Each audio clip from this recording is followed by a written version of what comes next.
Hyderabad Banjara hills లోని minister quarters లో పొన్నం ప్రభాకర్ ఇంట్లో గ్రేటర్ కార్పొరేట్లు సమావేశమయ్యారు.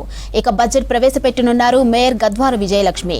ఉదయం బడ్జెట్, మధ్యాహ్నం ప్రజా సమస్యలపై చర్చించనున్నారు కార్పొరేటర్లు. ప్రజా సమస్యలు, ప్రోటోకాల్ ఇష్యూ, పార్టీ ఫిరాయింపులపై ప్రతిపక్షాలు డిమాండ్ చేసేందుకు రెడీ అయ్యాయి. ఇక బీఆర్ఎస్ లో గెలిచిన మేయర్, డిప్యూటీ మేయర్ కాంగ్రెస్ పార్టీలో చేరి పదవిలో కొనసాగుతున్న అంశాన్ని లేవనెత్తుతామంటున్నారు బీఆర్ఎస్ నేతలు.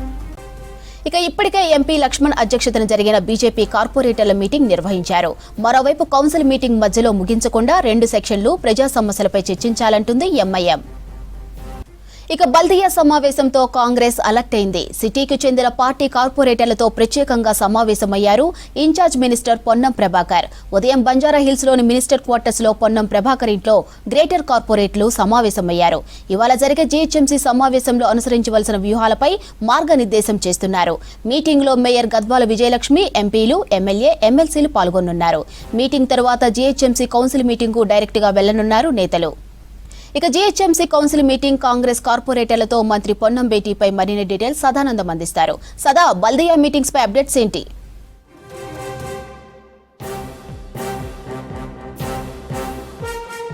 మాధురి, బల్దియా కౌన్సిల్ మీటింగ్కి అంతా సిద్ధమైంది. ఈరోజు 10:30కి మేయర్ అధ్యక్షన ఈ కౌన్సిల్ మీటింగ్ జరగనుంది. సో ఈసారి 2025-26కి సంబంధించిన బడ్జెట్ 8,440 కోట్ల బడ్జెట్ని మేయర్ గద్వాల విజయలక్ష్మి ఈరోజు ప్రవేశపెట్టనుంది. సో దీనికి సంబంధించి ఈరోజు మీటింగ్ అయితే హాట్గా సాగనుంది. ఎందుకంటే ఇటు 4 పార్టీలు, కాంగ్రెస్, బీఆర్ఎస్, బీజేపీ, ఎంఐఎం 4 పార్టీలకు సంబంధించిన కార్పొరేటర్లు ఆయా పార్టీ పెద్దలతోటి ఇప్పటికే మీటింగ్ ఆల్రెడీ పెట్టేసుకున్నారు. సో ప్రస్తుతానికి అటు మినిస్టర్ క్వార్టర్స్లో నగర ఇన్ఛార్జ్ మినిస్టర్ పొన్నం ప్రభాకర్ ఆధ్వర్యంలో కాంగ్రెస్ కార్పొరేటర్లు, అలాగే నగరానికి సంబంధించిన ఎమ్మెల్యేలు, ఎంపీలు, ఎమ్మెల్సీల ఆధ్వర్యంలో ఇటు మీటింగ్ కూడా ఏర్పాటు చేసుకుంటున్నారు. సో ఈ కౌన్సిల్ మీటింగ్లో వ్యవహరించాల్సిన వ్యూహాలు, అంశాలపైన ఏ అంశాలపైన డిస్కషన్ చేయాలనే అంశాలపైన ఇప్పటికే అక్కడ కూడా మీటింగ్ జరుగుతుంది. సో ఆ మీటింగ్ అనంతరం కాంగ్రెస్కు సంబంధించిన 24 మంది కార్పొరేటర్లు, అలాగే వాళ్ళ ఎమ్మెల్యేలు, ఎంపీ, ఎమ్మెల్సీలు వాళ్ళంతా కూడా డైరెక్ట్గా జీహెచ్ఎంసీ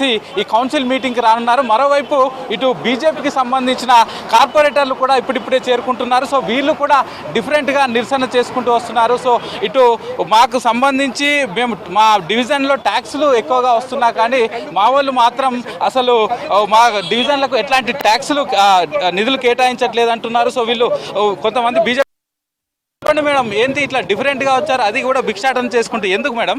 ఇది డిఫరెంట్ కాదన్నా, ఇది మా ప్రస్తుత పరిస్థితి. మేము రియల్ గా కూడా అడుక్కుంటున్నాం. మాకు నిధులు కావాలి, మాకు డివిజన్ లో చాలా సమస్యలు ఉన్నాయి, ఓటేసిన ప్రజలు మమ్మల్ని ప్రశ్నిస్తున్నారు, మాకు డబ్బులు ఇవ్వండి అని అంటే నిధులు ఇవ్వట్లేదు. మళ్ళా పెద్ద ఏదో ఆర్భాటంగా రాష్ట్ర ప్రభుత్వం 12 కోట్లు ఇచ్చింది, 12,000 కోట్లు ఇచ్చిందని లాస్ట్ టైం రేవంత్ రెడ్డి గారికి పాలాభిషేకం చేశారు. ఈసారి మా పుస్తకాలలో 3,000 కోట్లు రాష్ట్ర ప్రభుత్వం ఇస్తుంది అని చెప్తున్నారు. మళ్ళీ ఈ డబ్బులన్నీ ఎక్కడికి పోతున్నాయి? సరే మాకు కనిపించట్లేదు అనుకుంటున్నాం. కాంట్రాక్టర్లకు బిల్లులు ఎందుకు ఇవ్వట్లేదు? కాంట్రాక్టర్ పనులు ఎందుకు ఆపినరు? మళ్ళీ ఈ డబ్బులన్నీ అంతకుముందేమో సిరిసిల్లాకి, సిద్దిపేటకి పోయేవి, మళ్ళీ ఈసారి కొడంగల్కి పోతున్నాయా? ఎక్కడికి పోతున్నాయి? మళ్ళీ ఆ వివరణ ఇవ్వండి. అంటే 1.5 జనాభా ఉన్నారు, ముక్కుపిండి వసూలు చేస్తారు ట్యాక్స్లేమో, కానీ వాళ్ళ సమస్యల గురించి మాత్రం ఒక రోజు కూడా చర్చ జరగదు. ఈ రోజు మీరు చూడండి, మధ్యలోనే ఏదో టీఆర్ఎస్ వాళ్ళు ఏదో గొడవ చేస్తారు, వెళ్ళిపోతారు, అంటే కానీ సమస్యలు మాత్రం చర్చించారు.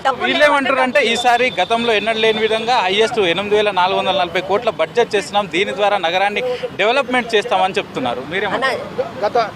గత సంవత్సరం 7,000 కోట్లు చేశారు. ఏం అభివృద్ధి చేశారండి?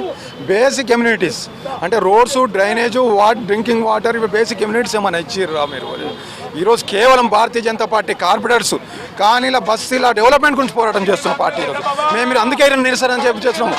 ఫండ్స్ ఇవ్వండి, ఫండ్స్ మా డివిజన్స్ మేము డెవలప్మెంట్ చేసుకుంటామని చెప్పేసి, కనీస సౌకర్యాలు ఇవ్వాలని చెప్పేసి మేము ఈరోజు కోరుకుంటున్నామని చెప్పి. మీరు చెప్పండి, ఎప్పటికీ కౌన్సిల్ మీటింగ్ అనగానే ఏదో ఒక గొడవ అవుతుంది, ప్రజా సమస్యలను పక్కన పార్టీ వాళ్ళైనా గొడవ చేసుకుంటారు, సభను అడ్జర్న్ చేస్తారు, దాంతో ఎలాంటి చర్చ జరగదంటారు. సో ఈసారైనా చర్చ జరుగుతుందా? ఇలాగే ఇప్పుడు మీరు వేషధారంతో వస్తున్నారు కాబట్టి లోపలికి అనుమతి అంటున్నారు, ఏమంటారు?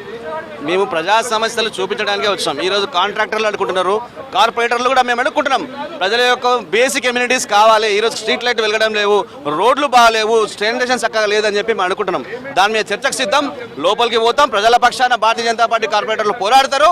ప్రజల కోసం పోరాడుతున్నాం మేము, ఇదేదో షోప్ టాప్ కోసం కాదు. ప్రజలు ఏ విధంగా ఇబ్బంది పడుతున్నారో చూపించడానికి ఈరోజు డొల్లా 8,000 కోట్లు 7,000 కోట్ల బడ్జెట్ అదంతా కూడా పేపర్లకే ఉంటుంది పరిమితం.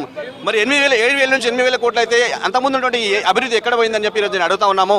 కాబట్టి మేయర్ గారు, కొంతమంది టీఆర్ఎస్ కార్పొరేటర్లు, ఎంఐ వీళ్ళంతా కుమ్మక్కై ఈ యొక్క భాగ్యనగరం యొక్క బడ్జెట్ని దోచుకుంటారని చెప్పేసి భారతీయ జనతా పార్టీ కార్పొరేటర్లు ఈ విధంగా తెలియడానికి చెప్పడం జరిగింది. సో చూస్తున్నాం కదా, వీళ్ళైతే ఇటు భిక్షాటన వేషధారంతో ఇక్కడికి వచ్చారు, అటు పోలీసు వాళ్ళు మాత్రం వీళ్ళని అలో చేయబోమని చెప్తున్నారు. సో మొత్తానికి ఇప్పటికే కౌన్సిల్కి సంబంధించిన టైం కూడా అవుతుంది కాబట్టి అటు కాంగ్రెస్ కార్పొరేటర్లు వస్తున్నారు, ఒకవైపు ఎంఐఎం వాళ్ళు వస్తున్నారు, ఇటు బీజేపీ వాళ్ళు అలాగే బీఆర్ఎస్ వాళ్ళు అందరూ వస్తున్నారు. సో ఎగ్జాక్ట్లీ 10:30కి వీళ్ళకు సంబంధించిన ఇదైతే కౌన్సిల్ మీటింగ్ అయితే ప్రారంభం కానుంది. సో మనతో పాటు ఇటు అన్నగారు రండి, ఏంది ఈ వేషధారణ అంతా, ఏంది, ఎందుకు అడుక్కుంటారు అన్న?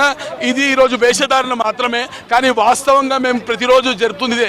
నేనే కాదు, జిహెచ్ఎంసీలో ఉన్నటువంటి అన్ని పార్టీలకు చెందిన కార్పొరేటర్లు, ఎక్సఫిషియో సభ్యులు, ఎమ్మెల్యేలు, ఎంపీ, ఎమ్మెల్సీలతో సహా ఈరోజు ప్రతిరోజు టీసీల చుట్టూ, జోనల్ కమిషనర్ల చుట్టూ, మేయర్ చుట్టూ, కమిషనర్ చుట్టూ రోజు గాంధీకి నాంపే దేదే బాబా అంటూ అడుక్కోవాల్సిన పరిస్థితి ఏర్పడ్డది.